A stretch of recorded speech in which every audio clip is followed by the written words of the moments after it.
మొత్తం మీద బీఆర్ఎస్ నాయకురాలు ఎమ్మెల్సీ కల్వకుంట్ల చంద్రశేఖర్ గారి కుమార్తె కవిత బెయిల్ వ్యవహారం తెలంగాణలో రాజకీయంగా పెద్ద దుమారమే రేగుతుందని చెప్పాలి. దీని మీద ఎవరికి తోచినటువంటి స్టేట్మెంట్లు వాళ్ళు పొలిటికల్ లీడర్స్ ఇస్తూ ఉంటే, ఎవరికి తోచిన విశ్లేషణ వాళ్ళు మీడియా రంగంలో చేయటం అనేది ఇక్కడ ప్రధానమైనటువంటి అంశం. సరే, రాజకీయ నాయకులు అంటే వాళ్ళు పరస్పరం ఆరోపణలు చేసుకుంటూ ఉంటారు. ఇంకేముంది, బీఆర్ఎస్ బీజేపీలో విలీనం అవుతుంది అని చెప్పని కాంగ్రెస్ పార్టీ వారు, తెలంగాణ కాంగ్రెస్ పార్టీ నాయకులు ఆరోపిస్తూ ఉంటే, సాక్షాత్తు తెలంగాణ బీజేపీ నాయకుడు, అదేవిధంగా కేంద్ర యూనియన్ హోం సహాయ శాఖ మంత్రి అయినటువంటి బండి సంజయ్ గారు, ఆయనేమో తెలంగాణలో ఉన్నటువంటి ఈ బీఆర్ఎస్ పార్టీ తరఫున కాంగ్రెస్ పార్టీ అడ్వకేట్స్ వాదించారు కాబట్టి వారి కృతజ్ఞతలు. ఇంకేముంది, కాంగ్రెస్ పార్టీలు విలీనం అవుతున్నాయి, ఆయన ఒక విచిత్రమైనటువంటి వాదనకు ఆయన తెరలేపారు. సరే, వాళ్ళ సంగతి అలా ఉంటే, మీడియా పేరుతో ఎవరికి తోచిన కథనాలు వాళ్ళకి, అంటే తెలుగుదేశం పార్టీకి అనుకూల మీడియా కావచ్చు, లేదు అని అంటే ఇంకా ఇతరత్ర వాళ్ళ ఊహాగానాలతో వాళ్ళు విచిత్రమైనటువంటి వాదనలు చేయడం ఇక్కడ గమనించాలి. అయితే ఇదంతా మొత్తంగా చూసుకున్నప్పుడు ఈ మీడియా వారు చేస్తున్నటువంటి వాదన అంటే తెలుగుదేశం పార్టీకి ఎక్కువగా ప్రధానంగా అనుకూలంగా ఉన్నటువంటి వాళ్ళు చేసినటువంటి చూస్తే నాకు చాలా చిత్రం, ఆశ్చర్యం అనిపించింది. అంటే ఏమిటి, ఇక్కడ బీజేపీలో బీఆర్ఎస్ విలీనం అవుతుంది కాబట్టి అందువల్ల కల్వకుంట్ల కవితకి ఆ, బెయిల్ వచ్చింది అని చెప్పడం అంటే, ఇది పూర్తిగా భారత అత్యున్నత న్యాయ వ్యవస్థ అయినటువంటి సుప్రీంకోర్టుని అవమానించడం, న్యాయ వ్యవస్థను అవమానించడం కాదు, ఇది ఖచ్చితంగా కంటెంప్ట్ ఆఫ్ కోర్టు కింద కూడా వస్తుంది డెఫినెట్గా. ఇదే మాట బహుశా కేటీఆర్ కూడా తన ఏదో ట్విట్టర్లో చెప్పాడని ఆ, ఇందాక తెలిసింది. ఎస్, డెఫినెట్గా ఇది కంటెంప్ట్ ఆఫ్ కోర్టు మాత్రమే కాదు, ఇది చాలా అనుచితమైనటువంటి వ్యాఖ్యగా దీన్ని చూడాలి. మొత్తంగా చూసుకున్నప్పుడు ఏంటంటే, దాదాపు 5 నెలల తర్వాత, అంటే సుమారు 165 రోజుల తర్వాత బీఆర్ఎస్ నాయకురాలు కల్వకుంట్ల కవితకి లిక్కర్ స్కామ్లో బెయిల్ అనేటువంటిది వచ్చింది. దీనికిను రా ఈ అంటే సుప్రీంకోర్టు బెయిల్ మంజూరు చేసింది. సుప్రీంకోర్టు బెయిల్ మంజూరు చేస్తే బీఆర్ఎస్ వెళ్ళి బీజేపీలో కలుస్తుంది కాబట్టి బెయిల్ వచ్చిందంటే దాని అర్థం ఏంటి? అంటే అమిత్ షా గారు, నరేంద్ర మోడీ గారు ఆనరబుల్ జడ్జిలకు ఫోన్ చేసి మీరు బెయిల్ ఇచ్చేసేయండి అని చెప్పారా అనుకోవాలా? ఏమిటి అర్థం పర్థం లేనటువంటి అవాకులు చవాకులు పేలటం, ఇది చాలా అభ్యంతరకరమైనటువంటిది. అంటే న్యాయ వ్యవస్థ గురించి కానీ వాటి గురించి కానీ తెలిస్తే ఎవరు మాట్లాడరు. అయితే అట్ ది సేమ్ టైం మీరు అనొచ్చు, అంటే న్యాయ వ్యవస్థలో న్యాయమూర్తుల్ని ఇన్ఫ్లుయెన్స్ చేయగలిగినటువంటి మహానుభావులు, మహానేతలు మన పార్టీలో, మన భారతదేశంలోనూ లేకపోతే మన తెలుగునాట లేరా అంటే, ఉద్దండులైనటువంటి వాళ్ళు ఉన్నారు, లేరని కాదు. అయితే అట్ ది సేమ్ టైం చెప్పాల్సింది ఏంటంటే, ఎక్కడో కొంతమంది ఏ, న్యాయ వ్యవస్థలో కొంతమంది వ్యక్తులు చేసేటువంటి వీటికి మొత్తం న్యాయ వ్యవస్థ కదా ఆపాదించడం, భారత అత్యున్నత న్యాయస్థానాన్ని అగౌరవపరిచేలా మాట్లాడటం మాత్రం ఖచ్చితంగా అది తప్పనే చెప్పాల్సినటువంటి అవసరం ఉంది. ఈ 165 రోజుల తర్వాత సుప్రీంకోర్టు సుదీర్ఘ విచారణ అనంతరం తను కన్విన్స్ అయింది. అంటే ఢిల్లీ హైకోర్టు ఇచ్చినటువంటి తీర్పుని కూడా ఆ, కాదని చెప్పని ఆ, ఒక బెయిల్ మంజూరు చేసింది. ఇక్కడ జరిగింది ఏంటి, బెయిల్ మంజూరు అయింది. ఈ బెయిల్ మంజూరు అవడానికి ముందు దాదాపు 17 నెలల పాటు మా ఆప్ నాయకుడు ఎవరైతే ఉన్నాడో సిసోడియా, ఆయనకు కూడా బెయిల్ వచ్చింది. ఆయనకి బెయిల్ వచ్చిన ధర్మలా ఏంటంటే, డెఫినెట్గా ఆయనకి బెయిల్ వచ్చింది కాబట్టి కల్వకుంట్ల కవితకు కూడా బెయిల్ వస్తుందనే దానికి అప్పటి నుంచే ఊహాగానాలు మొదలయ్యాయి. అదే విషయాన్ని బహుశా బీఆర్ఎస్ వాళ్ళు కూడా చెప్పి ఉండవచ్చు, చెప్పారనుకుంటాను. ఇది ఇక్కడ జరిగింది. అయితే ఈ లిక్కర్ స్కామ్ అనేటువంటిది చూస్తే దేశవ్యాప్తంగా ఒక సంచలనం కలిగించినటువంటి లిక్కర్ స్కాము, నిజాయితీకి ప్రతీకగా వ్యవహరిస్తాం మేమని చెప్పినటువంటి ఆప్ నేతలు ఈ లిక్కర్ స్కామ్లో ఇన్వాల్వ్ అవడం సంగతి అలా ఉంచినట్లయితే, తీగలాగితే డొంక కదిలిందన్నట్టు ఎక్కడో ఢిల్లీలో జరిగినటువంటి లిక్కర్ స్కామ్కి మూలాలు ఇక్కడ తెలంగాణలో ఉండడం, దాంట్లో ఈ కల్వకుంట్ల కవిత ఒక కీలకమైనటువంటి ఇది కావడం అనేది ఒక పెద్ద ప్రధానమైనటువంటి అంశం కింద మారింది. అయితే ఈ ఎలిగేషన్స్ ఎప్పుడైతే వచ్చాయో, స్వయాన కల్వకుంట్ల కవిత ప్రెస్ మీట్ పెట్టి ఇవన్నీ కూడా అవాకులు చవాకులు, మాకు ఇంచెత్త సంబంధం లేదు, అని చెప్పని మాట్లాడినటువంటి సందర్భం కూడా మనకి గుర్తుండే ఉంటుంది. ఇది యాక్చువల్గా ఏంటంటే 2000 సంవత్సరంలో ఈ స్కామ్ అనేటువంటి దాంట్లో కొంత మెల్లగా బయటికి రావటం, తర్వాత ఆగస్టు 15న అప్పట్లో 22లో కాబోలు బహుశా ఈ కేసుకు సంబంధించి ఒక కుంభకోణం జరిగిందని అప్పటి ఢిల్లీ లెఫ్టినెంట్ గవర్నర్ అయినటువంటి వినయ్ కుమార్ ఫస్ట్ దీన్ని సిబిఐకి రెఫర్ చేశారు. సిబిఐకి రెఫర్ చేసిన తర్వాత వరుసగా ఈ ప్రాసెస్ అంతా కూడా స్టార్ట్ అయింది. ప్రాసెస్ స్టార్ట్ అయిన తర్వాత దాదాపు 500 మందిని ఈ కేసులో విచారించారు.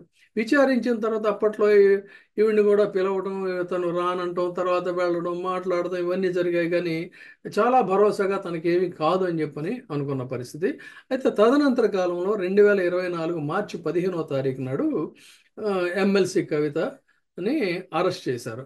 అరెస్ట్ చేసిన తర్వాత చాలాసార్లు వాళ్ళు బెయిల్కి ట్రై చేయడం, బెయిల్ రిజెక్ట్ అవ్వడం, ఈ విధంగా ఉన్నప్పుడు ఏదేమైనా మేము చాలా సచ్యులరం, మాకేమీ ఇబ్బంది లేదు, డెఫినెట్గా మేము బయటకు వస్తామని అప్పట్లో కూడా చెప్పడం, ఇది రాజకీయంగా కక్ష సాధింపు చర్య అని చెప్పని బీఆర్ఎస్ వాళ్ళు వీళ్ళందరూ కూడా మాట్లాడతాం, ఇలా ఇదంతా జరిగింది. అయితే ఇక్కడ గమనించాల్సింది ఏంటంటే ఒక చిన్న చిటికి వేసిన, ఒక చిన్న పిలిపించిన ఒక దశలో కేసీఆర్కి తెలంగాణలో పెద్ద ఎత్తున భారీ స్థాయిలో మద్దతు ఉండేది, జనాలు ఉద్యమించేవాళ్ళు. కానీ స్వయానా తన కుమార్తె అయినటువంటి కవితను అరెస్ట్ చేసినప్పుడు మాత్రం ఎక్కడా ఈ రకమైనటువంటి ఒక తిరుగుబాటు కానీ, వ్యతిరేకత కానీ, వారికి మద్దతు కానీ లభించలేదు అన్నట్లయితే కొంత ఆ ఇమేజ్కి డెఫినెట్గా డ్యామేజ్ అయిందనే చెప్పుకోవాలి.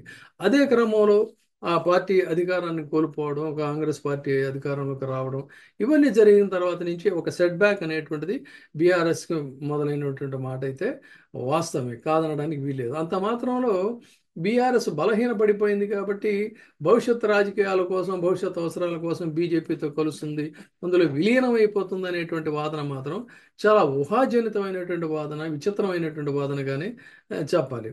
అయితే మళ్ళీ ఈ కేసు విషయానికి వచ్చినప్పుడు తాజాగా సుప్రీంకోర్టులో జరిగినటువంటి వాదనల్లో దాదాపు గంటన్నర సేపు ఈ వాదనలు, వాదోపవాదాలు జరిగాయి. గంటన్నర సేపు జరిగిన తర్వాత ఈడీ, సిబిఐ తీరుని సుప్రీంకోర్టు తప్పుపట్టింది.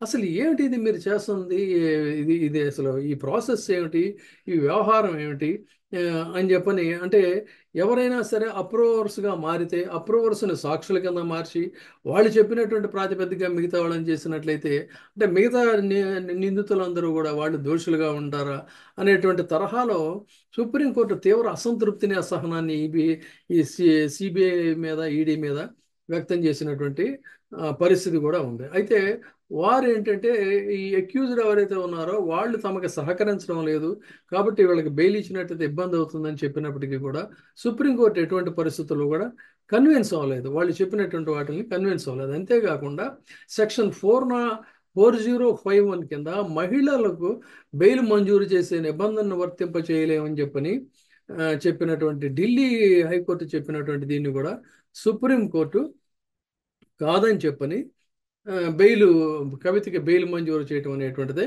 ఇక్కడ గమనించదగినటువంటి అంశం. ఆ తర్వాత బయటకు వచ్చినటువంటి కవిత తన మీద నిరాధారమైన ఆరోపణలు చేశారు, తన ఫ్యామిలీ మెంబర్స్ని తనని చాలా ఆత్మక్షోభకు గురి చేశారు కాబట్టి తనని అన్యాయంగా చేసినటువంటి తన అసలే మొండిదాన్ని నేను మరింత దీనికి అందిస్తాను, వడ్డీతో సహా చెల్లిస్తానని ఈ తరహాలో ఒక భావోద్వేగాల మధ్య ఆవేశంతో వారు మాట్లాడినటువంటి పరిస్థితి కూడా మనం చూసాం మీడియాలో. అయితే ఇక్కడ గమనించాల్సింది ఏంటంటే ఆవిడేమో ఒక పక్కన అంత కసిగా తన మీద ఎవరైతే ఆరోపణలు చేశారో వాళ్ళ సంగతి చూస్తానని చెప్తూ ఉంటే, అయితే ఎవరు చేసిన వాళ్ళు ఎవరు, ఎలా ఆవిడ వడ్డీతో సహా చెల్లించుకుంటుంది, రాజకీయంగా వాళ్ళని చేస్తుందా, మరో న్యాయపరంగా అనేది ఆ విషయం పక్కన పెట్టినట్టయితే ఇలాంటి పరిస్థితుల్లో ఇంత కక్షతోనో ఇంత ప్రతీకారేచ్ఛతోనో లేకపోతే క్షోభతోనో రగిలిపోతున్న పరిస్థితుల్లో ఈ బీఆర్ఎస్ వెళ్ళి బీజేపీలో విలీనం అవుతుందనేటువంటి వాదనకి ఎక్కడైనా బేస్ ఉందా అసలు మనం దాన్ని యాక్సెప్ట్ చేయగలుగుతామా? కారణం ఏంటంటే ప్రాంతీయ పార్టీలు ఏవైనా సరే ఒక ఉద్యమ నేపథ్యం నుంచి కానీ మరో రకంగా కానీ వచ్చి అధికారాన్ని చేపట్టి కొంతకాలం అధికారం అనుభవించిన తర్వాత అధికారం కోల్పోయినంత మాత్రాన చతికిల పడిపోయి బేలతనంతో వీళ్ళు పార్టీలను మరో పార్టీలో విలీనం చేస్తారనుకోవటం అనేటువంటి వాదన పూర్తిగా అర్ధరహితమైన వాదన. కారణం ఏంటంటే జయలలిత ఓడిపోయిన తర్వాత కానీ, జయలలిత మరణించిన తర్వాత కానీ ఇంకా పార్టీ పని అయిపోయింది, అది తీసుకెళ్ళి అక్కడ విలీనం చేస్తారన్నారు, ఎక్కడా జరగలేదే. సాక్షాత్తు తెలుగుదేశం పార్టీ తెలంగాణలో పూర్తిగా ఆమ్, కనుమరుగైపోయి ఆంధ్రప్రదేశ్లోనేమో 2014లో అధికారం కోల్పోయిన తర్వాత అతి దారుణంగా ఓడిపోయిన తర్వాత ఆ పార్టీని తీసుకెళ్లి విలీనం చేసేస్తారని చెప్పన్నారు. ఏది జరగలేదు. కారణం ఏంటంటే ప్రాంతీయ పార్టీలు అధికారంలోకి వచ్చిన తర్వాత ఏ పార్టీ అయినా సరే అత్యంత శక్తివంతం ఆర్థికంగా, కేవలం కేడర్ పరంగానే రాజకీయంగానే కాకుండా ఆర్థికంగా శక్తివంతమైనటువంటి పార్టీలుగా అవి ఇదవటం, వాటి కింద పెద్ద ఎత్తున ఫండ్స్ ఉండడం, భవంతులు ఉండడం, ఈ విధంగా అవి ఎస్టాబ్లిష్ అవుతూ వచ్చాయి. అలాంటి పరిస్థితుల్లో కొన్ని వేల కోట్లు, లక్షల కోట్లు ఉన్నటువంటి పార్టీలను తీసుకెళ్ళి ఇంకో పార్టీలో విలీనం చేస్తారనుకోవటం అర్ధరహితమైనటువంటి వాదన. ఈ దేశాన్ని దశాబ్దాల పాటు పరిపాలించినటువంటి కాంగ్రెస్ పార్టీలోకి కూడా లేనంత ఆర్థిక సంపత్తి కానీ, లేదంటే భవంతులు, పార్టీ కార్యాలయాలు కానీ ఈ రోజున ఈ దేశంలో ప్రాంతీయ పార్టీలకి, చాలా పార్టీలకు ఉన్నాయి. అటువంటిది అదంతా కూడా తీసుకెళ్లి గంపగొత్తగా ఒకసారి అధికారం కోల్పోయామని ఎందుకు ఇస్తారో అది జరగదు. అయితే భవిష్యత్తులో ఒకవేళ ఈ తెలంగాణలో కాంగ్రెస్ని ఢీకొనడం కష్టం అవుతుంది అనుకున్న సందర్భంలో సీట్ల సర్దుబాటు లాంటిది ఏమైనా జరిగితే జరుగుతుందేమో, దానికి ఉంటే అవకాశాలు ఉండవచ్చు. కానీ పార్టీ విలీనం అనేటువంటిది మాత్రం ఒక ఊహాజనితమైన అంశం కాబట్టి ఇది అర్ధరహితమైనటువంటి వాదన. దీన్ని రాజకీయ పార్టీలు ఆరోపణలు చేస్తే చేయొచ్చు, కానీ మీడియా ఈ రకమైనటువంటి ఒక ప్రచారానికి పూనుకోవడం మాత్రం ఒక సహేతుకమైనటువంటి అంశం కాదు. ఇది పూర్తిగా ఇది గౌరవ న్యాయస్థానం ఇచ్చినటువంటి తీర్పుని అవమానించటము. తర్వాత ఇది ఖచ్చితంగా ఇది డెరోగేటరీ అంటే డెఫామేటరీ అని చెప్పాలి.